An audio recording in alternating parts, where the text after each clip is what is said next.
وہ ڈسٹبن کے اندر کچھ کر دے گا, بھری ہوئی پانی کی ٹاکی ہے, بکیٹ ہے پانی کی, اس میں منہ ڈال دیا, واشنگ مشین چالو کر دیا جا کر, کچھ بھی کرتے ہیں بچے.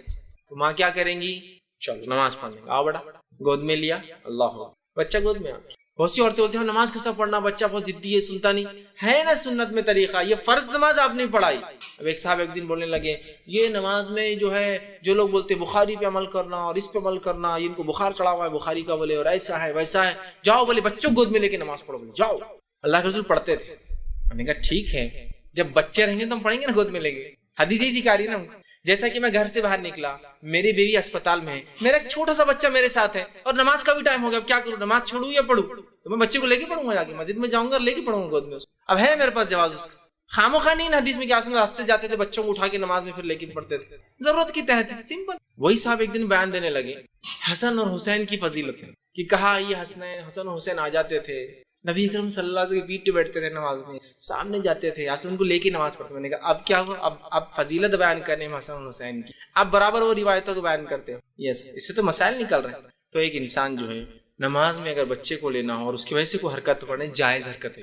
ایک ماں ہے اکیلی, بچہ ہے گھر میں, ایک بڑا ہے ایک چھوٹا ہے, دونوں لڑ سکتے ہیں آپس میں, چلو بڑا بازو کھڑے کرو, چلو ادھر سے آؤ, چھوٹے کو آپ نے گود میں لے لیا, نماز نہیں چھوٹیں گی, یا پھر سامنے بٹھائیے, یہاں سے ہلنا نہیں. اگر آپ کو پتا ہے بچہ نہیں ہلتا تو ٹھیک. اور بہت سی عورتیں پوچھتی ہیں نماز کو کھڑے ہو گئے, بچہ پاس سے چلا گیا, رسک ہے, ڈر ہے, کھانا بن رہا ہے, فلاں ہے, کیا کرے؟ نماز کو توڑ دے. آپ انسانی جان سب سے اول ہے, نماز توڑ دے, بچے کو لائے اور گود میں لے کے پڑھے. آپ کو پتا ہے بھگ جا رہا, رینگنا شروع کر دیا, اکیلی آپ گود میں لے کر پڑھے. سنت سے ثابت ہے یہ چیز. آپ کی نماز کی ایک بار ضد چھوڑ نہیں رہی تھی, آپ نے گود میں لے کر پڑھا. اسلام بہت آسان ہے, یہ سخت اور مشکل دین. یہ ایسا بھی نہیں ہے کہ آپ کے فرائض کے لیے آپ کو زندگیوں کو داؤ پہ لگانا پڑے, کہ آپ ٹرین میں نماز پڑھنا چاہ رہے, بچہ آپ کہیں بھی چل رہا, آپ ٹرین میں نماز نہیں توڑ سکتا, بچہ کہاں گیا وہ فکر بھی لگی, تو نماز تھوڑی ہو رہی ہے آپ کی. انسانی ذہن تو اپنے بچوں کی حفاظت میں, سامان کی حفاظت میں, سامان کو سامنے رکھ دیا, بچے کو بیچ میں لا کے بٹھا دیا, اور پھر نماز شروع کی, بچہ بھی سامنے, سامان بھی آرام سے اطمینان سے نماز پڑھی. یہ سمجھنے کی ضرورت ہے. یہ جائز حرکتیں ہیں جو کر سکتے ہیں. تو آگے سے گزرنے والوں کیا کرنا ہے, روکنا. نماز کی حالت میں موذی چیز آ گئی, نقصان دہ چیز, سانپ, بچھو یا کوئی ایسا کیڑا کاٹا جو نقصان دہ ہوتا ہے, تو آپ نے فرمایا اور کہا, حدیث کے الفاظ ہیں, آپ نے کہا کہ اسے فوراً قتل کر دو. حدیث کے الفاظ اس طرح سے, سنن ترمذی کی جو روایت ہے, آپ نے فرمایا نماز میں دو چیزیں, سانپ اور بچھو آ جائے تو اسے قتل کر دو, کیونکہ یہ خطرناک ہے. آپ نماز میں کھڑے, آپ بعد میں بھی اگر ماریں گے اور کہیں چھپ گئے گھر میں جا کے, تو کتنے دن تکلیف ہوتی ہے آدمی کو, کہاں چلے گیا, بچوں کی جان کا ڈر, یہ ڈر, فوراً مار دو. آپ نے نماز میں بھی آپ ان کو مار سکتے. آپ نماز کی حالت میں کوئی چیز بازو لے کے آپ کو لگتا ہے کہ شارٹ میں ختم ہو جائے گا تو وہ کر دیجیے, لیکن سانپ ظاہر سی بات ہے ایسی چیز نہیں ہوتی, بچھو ہلو چلتا ہے, ظاہر سی آپ کو نماز توڑ بھی سکتے ہیں. آپ نماز توڑ دیجئے, اس کو ختم کیجئے, آ کر اپنی نماز کیجیے. ٹھیک, آپ سمجھنے کی حدیث نے فرمایا آپ نماز پڑھ رہے تھے اور آپ کو بچھو نے آ کے کاٹ لیا, آپ نے کہا اللہ بچھو پر اقرب, اس پہ لعنت کرے, اور آپ نے اس کو مار دیا. ٹھیک, اور فرمایا اگر کوئی بچھو اور سانپ کو نماز میں بھی پائے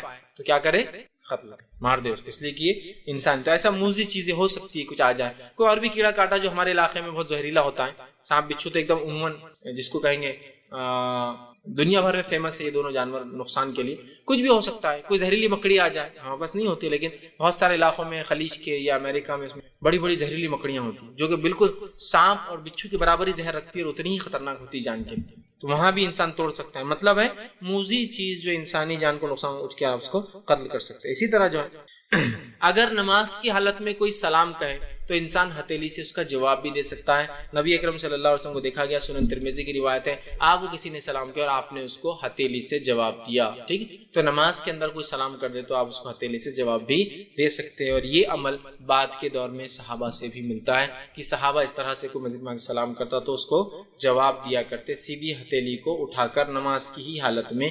یہ بہرحال جائز حرکتیں ہیں جو کی جا سکتی ہے, وہ تھی جو منع ہے اور وہ تھی جو نماز کو باطل کرتی ہے. تو آج تین باتیں ہم نے دیکھی, وہ اعمال, حرکت اور سکنات جو نماز میں درست نہیں, جائز نہیں ہے, وہ عمل جو باطل کرتے ہیں, اور وہ عمل جس کو ہم سمجھتے ہیں غلط ہے لیکن وہ جائز ہے. اور وہ تمام باتیں کچھ نہ کچھ حد تک میں نے کوشش کی کہ جمع کر کے رکھوں.